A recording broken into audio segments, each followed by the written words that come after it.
भटकती आत्मा की अमर प्रेम कथा। एक समय की बात है। प्राचीन भारत के उत्तर में स्थित कामवड़गिरी राज्य अपने वैभव, शौर्य और अध्यात्म के लिए प्रसिद्ध था। यह कहानी है उस राज्य के राजा का इकलौता पुत्र राजकुमार वीरन की। एक ऐसा योद्धा जिसका नाम सुनते ही युद्ध भूमि में दुश्मनों के कदम डगमगा जाते थे। लेकिन यह कहानी युद्ध की नहीं, यह कहानी है एक आत्मा, एक वचन और एक ऐसा प्रेम की जो मृत्यु की सीमा को भी पार कर गया। रात का समय था। पूर्णिमा की चांदनी घने जंगलों पर बिखरी थी। पत्तों से छनकर आती रोशनी एक जादुई चमक पैदा कर रही थी। राजकुमार वीरन अपने घोड़े पर जंगल की गश्त कर रहे थे। अचानक पेड़ों के बीच से एक सफेद लहर सी गुजरी। वीरन चौंक कर, कौन है वहाँ? घोड़ा अचानक रुक जाता है। हवा ठंडी होने लगती है, एक धुंधसी आकार लेती है और धीरे धीरे एक सुंदर युवती के रूप में बदल जाती है।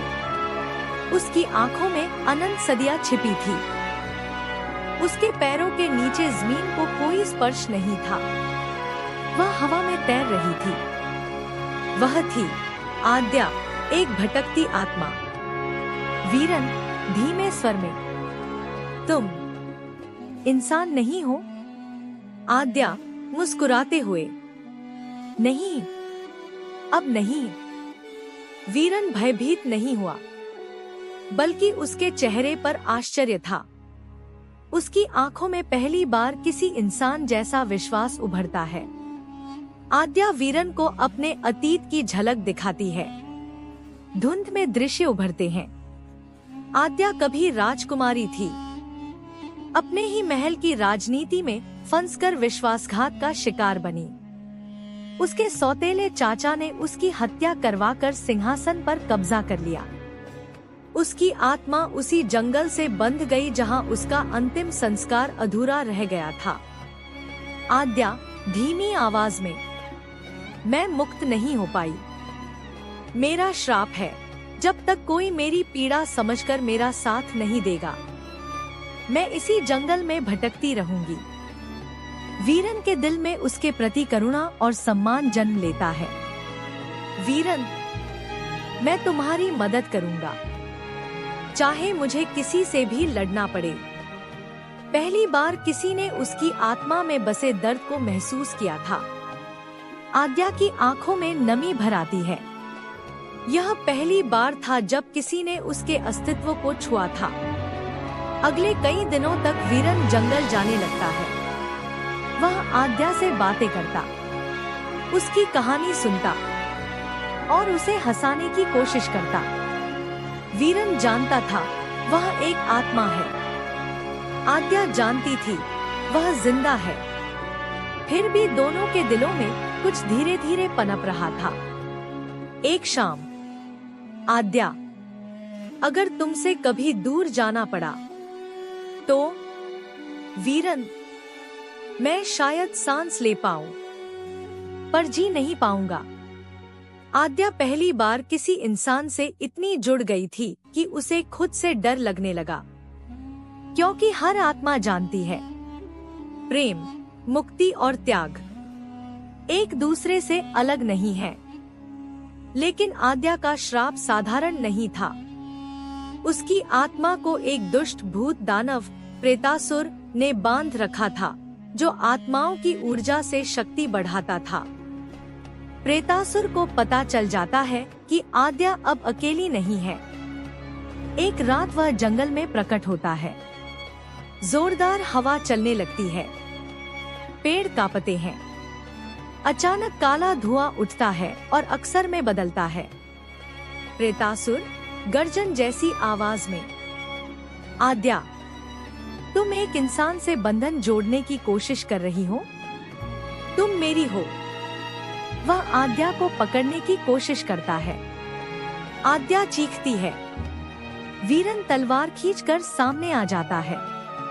वीरन, पिछली 100 जन्म की भी दुष्टता हो। आज तुम्हारा अंत निश्चित है। प्रेतासुर जोर से हंसता है। तू एक इंसान है और मैं मृत्यु से भी परे हूँ। लेकिन वीरन पीछे नहीं हटा। वह पूरी ताकत से लड़ता है। उसकी तलवार प्रेतासुर को चोट नहीं पहुंचा पाती, लेकिन वीरन पीछे हटता भी नहीं। आद्या उसे रुकने के लिए कहती है, वीरन, तुम उसे नहीं हरा सकते। वो एक प्राचीन दानव है। वीरन चीख कर कहता है, अगर वह तुम्हें छुएगा तो उसे मेरे मृत शरीर से होकर गुजरना होगा। आद्या स्तब्ध रह जाती है। यही वह प्रेम था जो उसकी आत्मा मुक्त होने की हकदार थी। प्रेतासुर अंत में एक भारी ऊर्जावार करता है। वीरन जमीन पर गिर जाता है, बुरी तरह घायल। आद्या उसके पास आती है। उसकी आत्मा कांप रही थी। उसकी आंखें पहली बार डर से भरी थी। आद्या, तुमने ऐसा क्यों किया? वीरन कमजोर पर दृढ़ आवाज में, क्योंकि मैं तुमसे प्यार करता हूँ। आद्या पहली बार किसी इंसान का दिल सीधे अपनी आत्मा में महसूस करती है। उसके आंसू धरती पर गिरते हैं। पहली बार उसकी आत्मा की बूंदें भौतिक रूप लेती हैं। प्रेतासुर गुस्से में दहाड़ता है, ठीक है, अगर तुम्हें इंसान दुनिया इतनी प्रिय है तो यह इंसान अपनी आधी जीवन शक्ति तुम्हें देगा, तभी तुम मुक्त हो सकोगी। और जब वह मरेगा, उसकी आत्मा कभी जन्म नहीं ले पाएगी। आद्या कांप उठती है। वीरन का चेहरा शांत है। वीरन, मैं तैयार हूँ। आद्या चिल्लाती है, नहीं, मैं तुम्हें खो नहीं सकती। प्रेतासुर अपनी शक्ति का नारा लगाता है।